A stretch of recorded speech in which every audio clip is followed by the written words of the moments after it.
அதெல்லாம் நமது செயலாக இருக்கும். அதெல்லாம் புதுவிதமான கர்மாக்களை உருவாக்கிறதல்லவா. அந்த கர்மாக்களிலே நீங்கள் தேர்ந்தெடுப்பது இறைவன் வழிபாட்டை, சிவபெருமான் வழிபாட்டை தேர்ந்தெடுக்கிறீர்கள். அப்படிங்கும் போது அவர் அந்த வழிபாட்டிலேயே அவரை நினைத்து கொண்டே நமது காலம் கழிகிறது. அப்படிங்கும் போது கண்டிப்பா எந்தவித தீய கர்மாக்களையும் சேர்த்து கொள்ள மாட்டோம், நல்ல கர்மாக்களையும் சேர்த்து கொள்ள மாட்டோம். அதாவது பாவம் புண்ணியம் அப்படிங்கிறத பற்றி இப்போ நம்ம சொல்கிறோம், இந்த தீய கர்மா நல்ல கர்மான்னு சொல்கிறது.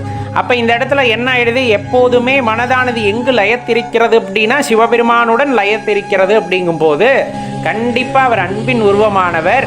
அவருடனே லயத்திருக்கும் போது இந்த உயிர் உடல், இந்த உயிர் ஒரு இடமாக கொண்டுள்ள இந்த உடலும் முழுவதுமாக அன்புமயமாக மாறும் அல்லவா. அப்போதுதான் நமக்கு தெரியும் அந்த அன்பின் வலிமை அப்படின்னு சொல்லக்கூடியது.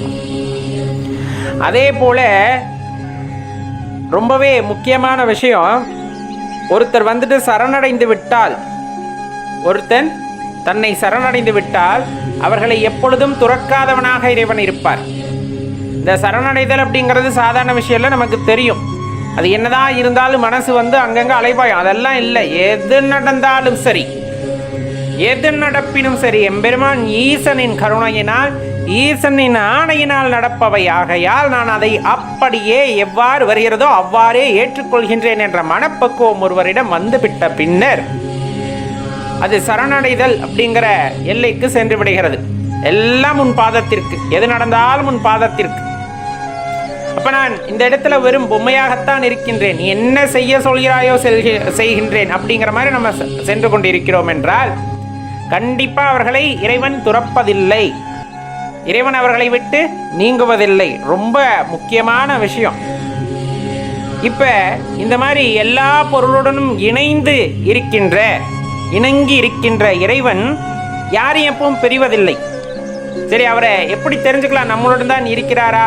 ஏன்னா சில பேர் கேட்கிறாங்கல்லவா, இறைவன் இருக்கிறாரா இல்லையா அப்படின்ட்டு. தெளிவாக சொல்லப்படுறது ஒண்ணுதான், உயிர் இருக்கிறதா இல்லையா. நாம் இயங்குகின்ற போது உயிர் இருப்பதை நாம் தெரிந்து கொள்கின்றோம்.